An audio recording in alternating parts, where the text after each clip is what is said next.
Hi friends, welcome to my channel. तो आज की क्लास का हम लोग का टॉपिक है मूल्यांकन, आकलन और मापन, यानी एवोल्यूशन, असेसमेंट और मेजरमेंट। तो इन तीनों में हम लोग देखने वाले हैं क्या डिफरेंट है, आकलन कितने प्रकार का होता है, कब आकलन किया जाता है, कब मूल्यांकन किया जाता है या कब मापन किया जाता है। तो चलिए हम लोग अपनी वीडियो को स्टार्ट करते हैं। आप लोग ये पीडीएफ पाने के लिए JLB एकेडमी के नाम से टेलीग्राम है, वहां से जुड़ जाइएगा और वहां से ये पीडीएफ आप डाउनलोड करके अपना रिवीजन कर सकते हैं। तो चलिए देखिए, हम लोग पहले देखने वाले हैं मापन यानी मेजरमेंट क्या होता है। तो यहाँ पे आप देख सकते हैं कि मापन वह प्रक्रिया है जिसके द्वारा परीक्षणों की संख्या आत्मक रूप से व्यक्त किया जाता है। नंबर के हिसाब से ही बच्चों की योग्यता निर्धारण करना ही मापन कहलाता है और यह मात्रात्मक पहलुओं से संबंधित होता है। जैसे हमारे सामने यहाँ पे 3 बच्चे हैं, एक A है, B है और C है। इसने लाया है 60 नंबर, ये लाया है 70 नंबर और ये लिया है 80 नंबर। तो यहाँ पे इनकी योग्यताओं के अनुसार ही हम इनके नंबर के हिसाब से इनकी योग्यताओं का निर्धारण करेंगे। हम कहेंगे कि सबसे इसमें तेज बालक कौन है, तो हमने मापन क्या देखकर किया, उसके अंक देखकर किया। तो हम कहेंगे कि इसमें से सबसे तेज बालक C है। आगे अगला है यहाँ पे आप लोग का आकलन यानी असेसमेंट। तो असेसमेंट क्या होता है, यहाँ पे देखिए, किसी के बारे में जानकारी रखना की प्रक्रिया आकलन कहलाती है। यह टीचिंग लर्निंग प्रोसेस के दौरान निरंतर चलने वाली प्रक्रिया है। तो हम लोग आकलन में अभी देखेंगे कि आकलन में यहाँ पे आकलन होता है असेसमेंट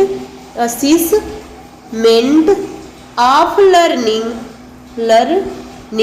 फिर एक असेसमेंट फॉर लर्निंग होता है और एक असेसमेंट एस लर्निंग होता है। इन तीनों में हम लोग देखने वाले हैं क्या अंतर है और ये कब कब किया जाता है। तो यहाँ पे आप देखिए, यहाँ पे आप लोग आकलन 2 प्रकार के होते हैं जिनका नाम है, एक फॉर्मेटिव असेसमेंट होता है और एक समेटिव असेसमेंट होता है। फॉर्मेटिव असेसमेंट यानी रचनात्मक आकलन हम कब कर रहे होते हैं, जब हम बच्चे को क्लास में पढ़ा रहे होते हैं। तो उस टाइम हम बच्चों से क्वेश्चन पूछते हैं, बच्चों से आंसर, अगर बच्चा आंसर दे दिया है तो टीचर समझ जाता है कि बच्चे ने सीख लिया है। लेकिन जब वो टीचर का आंसर यानी टीचर जो क्वेश्चन पूछता है बच्चे आंसर नहीं देते हैं, तो वहाँ पे टीचर फिर उस चीज को समझाता है, उसे हम कहते हैं रचनात्मक। और योगात्मक आकलन क्या होता है, जब आप लोग के साल के लास्ट में आप लोग का पेपर होता है अगले कक्षा में जाने के लिए, तो वहाँ पे आपको सर्टिफिकेट मिलता है फेल और पास का, तो वो आप लोग का योगात्मक यानी समेटिव असेसमेंट है। तो यहाँ पे देखिए, रचनात्मक आकलन क्या है, फॉर्मेटिव असेसमेंट में पढ़ाने के दौरान किया गया आकलन ही रचनात्मक आकलन कहलाता है। यह बच्चों के बारे में जानने की सबसे अच्छा आकलन का तरीका है। यहाँ पे देखिए, योगात्मक आकलन क्या होता है। तो योगात्मक आकलन में आप देख सकते हैं, योगात्मक आकलन यानी समेटिव असेसमेंट साल के अंत में, यहाँ पे कहा गया है कि साल के अंत में, तो यहाँ पे कब किया गया है, अभी आपको बताया गया कि रचनात्मक आकलन कब किया जाता है और यहाँ पे योगात्मक आकलन कब किया जाता है। तो योगात्मक आकलन आपके साल के अंत में किया जाने वाला आकलन है, योगात्मक आकलन कहलाता है। आकलन और मूल्यांकन यानी असेसमेंट ऑफ एवोल्यूशन। तो यहाँ पे हम आकलन के प्रकार देखने वाले हैं। तो एक होता है समेटिव यानी सारांशित या योगात्मक मूल्यांकन, सेल्फ असिस्टेंट यानी असेसमेंट, तो यहाँ पे हो जाता है आत्म मूल्यांकन या आंतरिक मूल्यांकन, या फॉर्मेटिव रचनात्मक आकलन। आगे देखिए, इसमें यहाँ पे देखिए हम लोग असेसमेंट जो होता है ये 3 प्रकार का होता है। तो यहाँ पे देखिए असेसमेंट फॉर लर्निंग, तो सीखने के लिए आकलन। तो यहाँ पे अधिगम के लिए आकलन या सीखने के लिए आकलन, यह आकलन शिक्षकों द्वारा किया जाता है। यह एक ऐसा आकलन है जो शिक्षण अधिगम प्रक्रियाओं के दौरान लगातार चलता रहता है और इसी दौरान शिक्षक बच्चों को आकलन करते हैं और यह पता करने की कोशिश करते हैं कि शिक्षण प्रक्रिया में किस प्रकार की सुधार की आवश्यकता है या नहीं, और यह भी पता लगाएंगे कि बच्चे को कंसेप्ट क्लियर है या हो रहा है या नहीं, उनको जो पढ़ाया जा रहा है वह समझ में आ रहा है या नहीं। हम यह आकलन इसलिए करते हैं कि जो हम पढ़ा रहे हैं उसको अच्छे से सीखें और इसलिए इसका नाम ही सीखने के लिए आकलन है। अब इसको समझिए आप लोग बिल्कुल आसान भाषा में। देखिए आप, ये एक क्लास है, इस क्लास में बच्चे बैठे हुए हैं, यहाँ पे बैठे हुए हैं। यहाँ पे एक शिक्षक है जो इन बच्चों को पढ़ा रहे हैं। अब इन बच्चों को जब वो पढ़ा रहे हैं कोई भी टॉपिक, तो अब इन बच्चों से उसी टॉपिक में से इन बच्चों से क्वेश्चन पूछेंगे। अगर ये बच्चे क्वेश्चन बता लेते हैं तो इनको पता चल जाएगा कि हाँ, हम जो पढ़ाए हैं बच्चे सीख गए हैं। लेकिन ये बच्चे क्वेश्चन का आंसर नहीं दे पाए तो अब ये शिक्षक को पता चल जाएगा कि हमने तो पढ़ाया पर बच्चे को सभी समझ में नहीं आया है, हम इसको दोबारा पढ़ाते हैं। तो अधिगम के लिए आकलन ये बार बार किया जाता है, एक क्लासरूम में करते रहते हैं। टीचर का कर्तव्य होता है कि बच्चों से क्वेश्चन पूछे, क्वेश्चन बच्चों को नहीं आ रहा है तो फिर उसको दोबारा समझाए, जितने बार भी नया है उसको समझाते रहे। तो यहाँ पे जब हम बार बार बच्चों को एक क्लास में बैठा के पढ़ाते हैं और उसी टाइम क्वेश्चन पूछते हैं, उसी टाइम उसके डाउट दूर कर देते हैं, तो अधिगम के लिए आकलन होता है, यानी सीखने का आकलन होता है। आगे देखिए, अगला है असेसमेंट ऑफ लर्निंग। तो असेसमेंट ऑफ लर्निंग में क्या होता है, आपने एक बच्चे को, यहाँ पे ये उस क्लास है, यहाँ पे आप कोई जगह है जिसपे बच्चों को आप घुमाने के लिए ले गए हैं।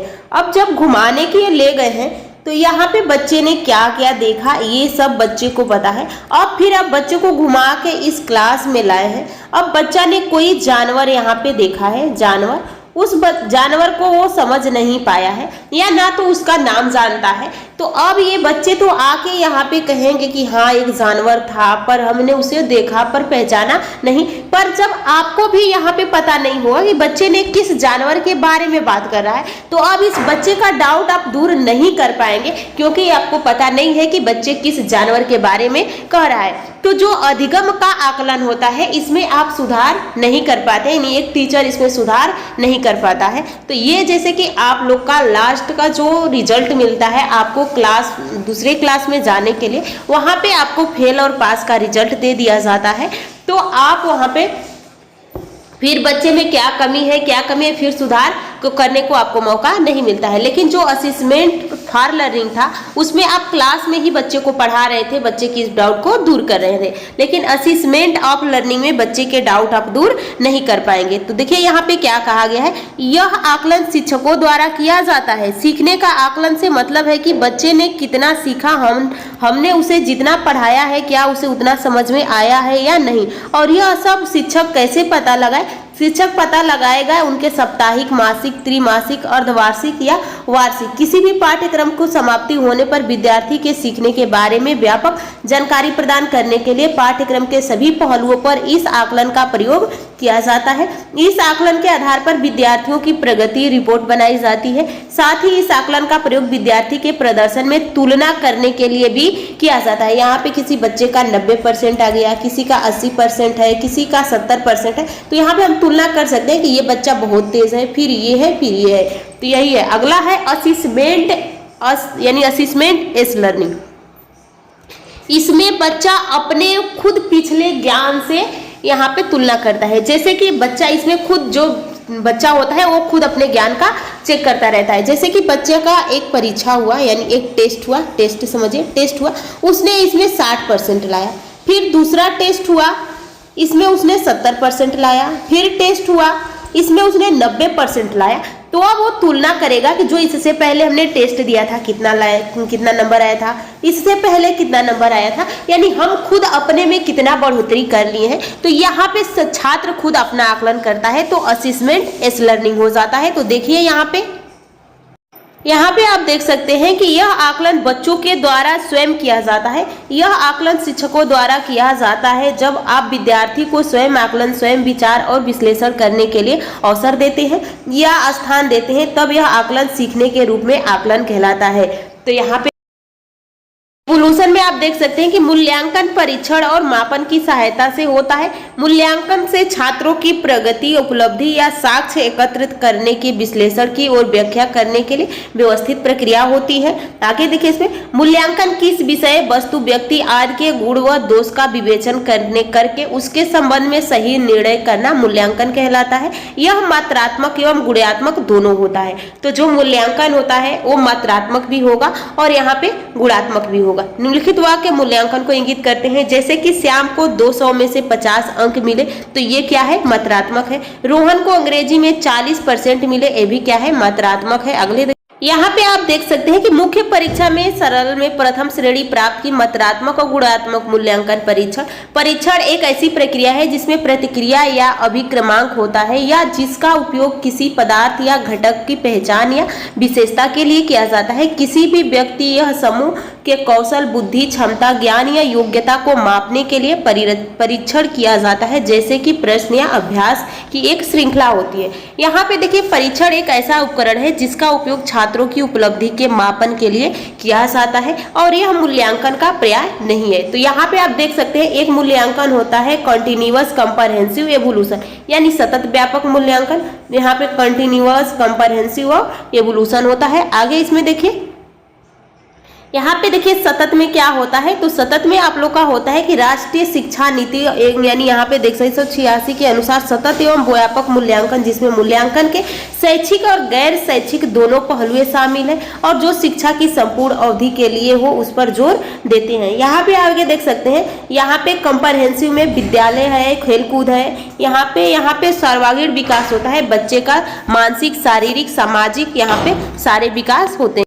यहाँ पे देखिए मूल्यांकन पठन पाठन प्रक्रिया का अभिन्न हिस्सा है और यह निरंतर चलने वाली प्रक्रिया है। आकलन और मूल्यांकन दोनों का उद्देश्य बच्चों की क्षमता, अनुभूति तथा अधिगम का मापन करना होता है। मूल्यांकन के द्वारा तीनों पक्ष जैसे ज्ञानात्मक, भावात्मक, क्रियात्मक के उद्देश्यों का मापन किया जाता है। मूल्यांकन में गुणात्मक तथा परिणाम मत दोनों ही प्रकार के निर्णय किए जाते हैं। आकलन की प्रक्रिया मूल्यांकन करने के लिए की जाती है, मतलब आकलन मूल्यांकन के दौरान होने वाली एक प्रक्रिया है। आकलन एक संक्षिप्त रिपोर्ट है और मूल्यांकन एक व्यापक प्रक्रिया है। मूल्यांकन का अर्थ है मूल्य का अंकन करना, मतलब किसी वस्तु के मूल्य निर्धारित करना। आकलन के बाद मूल्यांकन किया जाता है। यहाँ पे आप देख सकते हैं मूल्यांकन की कुछ विशेषताएं निम्नलिखित है। तो पहला है वैधता। आप जिस चीज का मूल्यांकन करने जा रहे हैं क्या वो वैध है कि नहीं है। तो यहाँ पे देखिए वैध मूल्यांकन वह होता है जो वास्तव में उसी बात का परीक्षण करता है जिसके बारे में आप जानना चाहते हैं। विश्वसनीयता, क्या आप एक ही चीज को बार बार पूछ रहे हैं तो उसका आंसर एक ही जा रहा है या बदल रहा है। तो जब एक ही आंसर आता रहेगा तो आपको वहां पे विश्वसनीयता हो जाएगी। तो विश्वसनीयता विभिन्न परंतु एक जैसी परिस्थिति में किसी प्रश्न, परीक्षण या परीक्षा के यहाँ पे परीक्षा के उत्तर पूर्णताई हो एक ही प्रकार का होगा तो ऐसी मापन विश्वसनीयता कहलाती है। आगे देखिए व्यवहारिकता। मूल्यांकन की प्रक्रिया लागत, समय और प्रयोग सरलता की दृष्टि से वास्तविक, व्यवहारिक और कुशल होनी चाहिए। यहाँ पे अगला है वस्तुनिष्ठता। तो वस्तुनिष्ठता जिस मूल्यांकन में एक ही उत्तर हो और परिरक्षक का प्रभाव न पड़ता हो उसे वस्तुनिष्ठता कहते हैं। व्यापक में व्यापकता में सारे गुणों का मापन होता है। आगे देखिए तो यहाँ पे आप लोग के मूल्यांकन, अधिगम और मापन कंप्लीट होता है।